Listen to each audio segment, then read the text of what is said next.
સૌ વાલા મિત્રોને મારા જય સિયારામ। હું દુષ્યંત પાઠક શ્રી હનુમાનજી દાદાની અસીમ કૃપાથી એક નવા વિડીયો સાથે આપની સેવામાં હાજર છું। તો વાલા મિત્રો, આજનો ઉપાય આ વિષયની અંદર તારીખ છે 25મી જાન્યુઆરી 2026 અને વાર છે રવિવાર। તો પંચાંગ કહે છે મહા મહિનો ચાલી રહ્યો છે, શુક્લ પક્ષ ચાલી રહ્યો છે, 25 તારીખનું રેવતી નક્ષત્ર છે, સિદ્ધ યોગ છે, મીન રાશિનો ચંદ્ર અને મકર રાશિનો સૂર્ય છે। વાલા મિત્રો, અશુભ સમયની જો વાત કરીશ તો યમઘંટ બપોરે 12:39 થી 2:02 સુધી છે। રાહુકાળ સાંજે 4:46 થી 6:08 સુધી છે। અને આ બંને અશુભ સમય કહેવાય। અશુભ સમયની અંદર કોઈ પણ પ્રકારનું શુભ કાર્ય, શુભ યાત્રા ન થાય।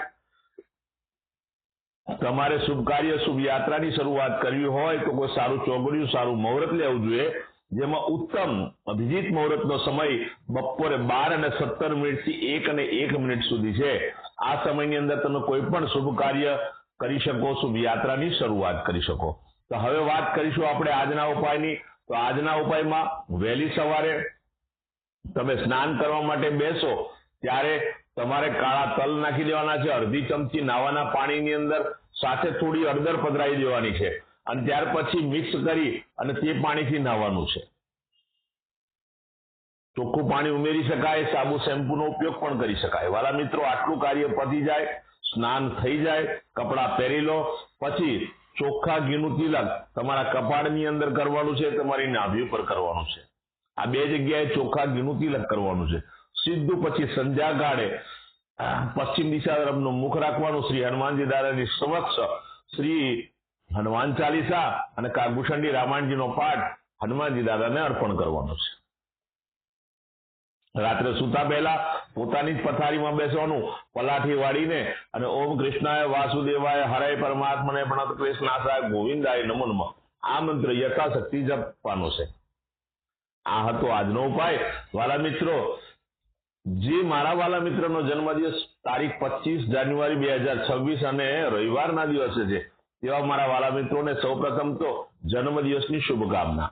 શ્રી હનુમાનજી દાદા એમની મનોકામના પૂર્ણ કરે, એમની રક્ષા કરે। શ્રી હનુમાનજી દાદાની કૃપાથી જે ઉપાય હું તમને સૂચવી રહ્યો છું, સવારે મેં કહ્યું તે પ્રમાણે સ્નાન કરવાનું, મેં કહ્યું તે પ્રમાણે તમારે તિલક કરવાનું, ત્યાર પછી ગૌશાળાએ જવાનું, ગાયોને ઘાસનું દાન આપવાનું છે। ઘાસનું દાન આપો, લીલું ઘાસ આપો, અથવા તમારા ઘરે જે જમવાનું બન્યું હોય, ભોજન બન્યું હોય, તે પણ તમે ગાયને અર્પણ કરી શકો। ત્યાર પછી સંધ્યાકાળ થતા પહેલા, એટલે કે સૂર્યાસ્ત પહેલા ઘીમાં બનેલી મીઠાઈ હોય તે નાના નાના બાળકોને, જરૂરિયાતમંદ વ્યક્તિઓને તમે વહેંચજો। બસ આટલું જ કાર્ય કરવાની જરૂરિયાત છે। આખું વર્ષ ઉત્તમ રીતે પસાર થવાનું છે। જે મારા વાલા મિત્રની મેરેજ એનિવર્સરી 25મી જાન્યુઆરી 2026 અને રવિવારના દિવસે છે, તેવા મારા વાલા મિત્રો સવારે સ્નાન કરી પોતાના વડીલોના ચરણ સ્પર્શ કરે, આશીર્વાદ મેળવે, પોતાના માતા પિતાને કોઈને કોઈ ભેટ આપે। એમાં તમે કાપડ આપી શકો, સોનું ચાંદી તમારે જે આપવું હોય, પૈસા આપી શકો। પહેલી ભેટ માતા પિતાને આપવાની છે, ચરણ સ્પર્શ કરીને આશીર્વાદ લેવાના છે। ત્યાર પછી ગૌશાળામાં જવાનું છે, ગાયોને લીલું ઘાસ ખવડાવવાનું છે, ઘાસનું દાન આપવાનું છે। અને ત્યાર પછી કોઈ પણ અનાથાશ્રમમાં, વૃદ્ધાશ્રમમાં જરૂરિયાતમંદ વ્યક્તિને અથવા કોઈ પણ દેવ મંદિરે અથવા કોઈ પણ બ્રાહ્મણને તમે ચોખાનું અને ઘીનું દાન કરી શકો। ચોખાનું અને ઘીનું દાન કરશો, તમને આખું વર્ષ ઉત્તમ પરિણામ મળશે। તો વાલા મિત્રો, આ હતો આજનો ઉપાય।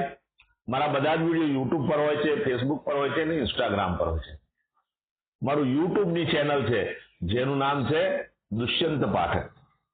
તમે મારી ચેનલને સબસ્ક્રાઇબ કરજો અને બેલ આઇકન દબાવજો, કારણ કે જ્યારે જ્યારે હું વિડીયો મૂકીશ ત્યારે તરત જ તમારા મોબાઈલ ઉપર એનું નોટિફિકેશન આવી જશે અને તરત જ તમે વિડીયો જોઈ શકશો। સાથે સાથે મારું ફેસબુક અને મારું ઇન્સ્ટાગ્રામ પેજ છે, તેનું નામ પણ દુષ્યંત પાઠક જ છે। તમે મારા પેજને ફોલો કરજો, લાઈક કરજો અને મારા બધા વિડીયોને શેર કરજો. તમારા શેર કરવાથી કોઈ જરૂરિયાતમંદ વ્યક્તિ સુધી એ વિડીયો પહોંચી જશે. હું દરરોજ કહું છું કે આ વિડીયો, આ ઉપાય જે હું બતાવી રહ્યો છું તે 24 કલાકમાં પરિણામ નહીં આપે, 48 કલાકમાં પરિણામ નહીં આપે, પણ જેમ જેમ મારા વિડીયો જોતા જશો, ઉપાય નિરંતર અને સમય અનુસાર કરતા જશો, નિયમિત ઉપાય થશે એટલે તમારા ગ્રહો બેલેન્સ થઈ જશે અને તમારા જીવનમાંથી દુઃખ, પીડા, ચિંતા અને ટેન્શન ઓછું થઈ જશે. તો મારા વિડીયોને ભરપૂર શેર કરો. બસ એ જ મારી પ્રાર્થના. નવા વિડીયોમાં ફરીથી મળીશું. આપ સૌને મારા જય સિયારામ.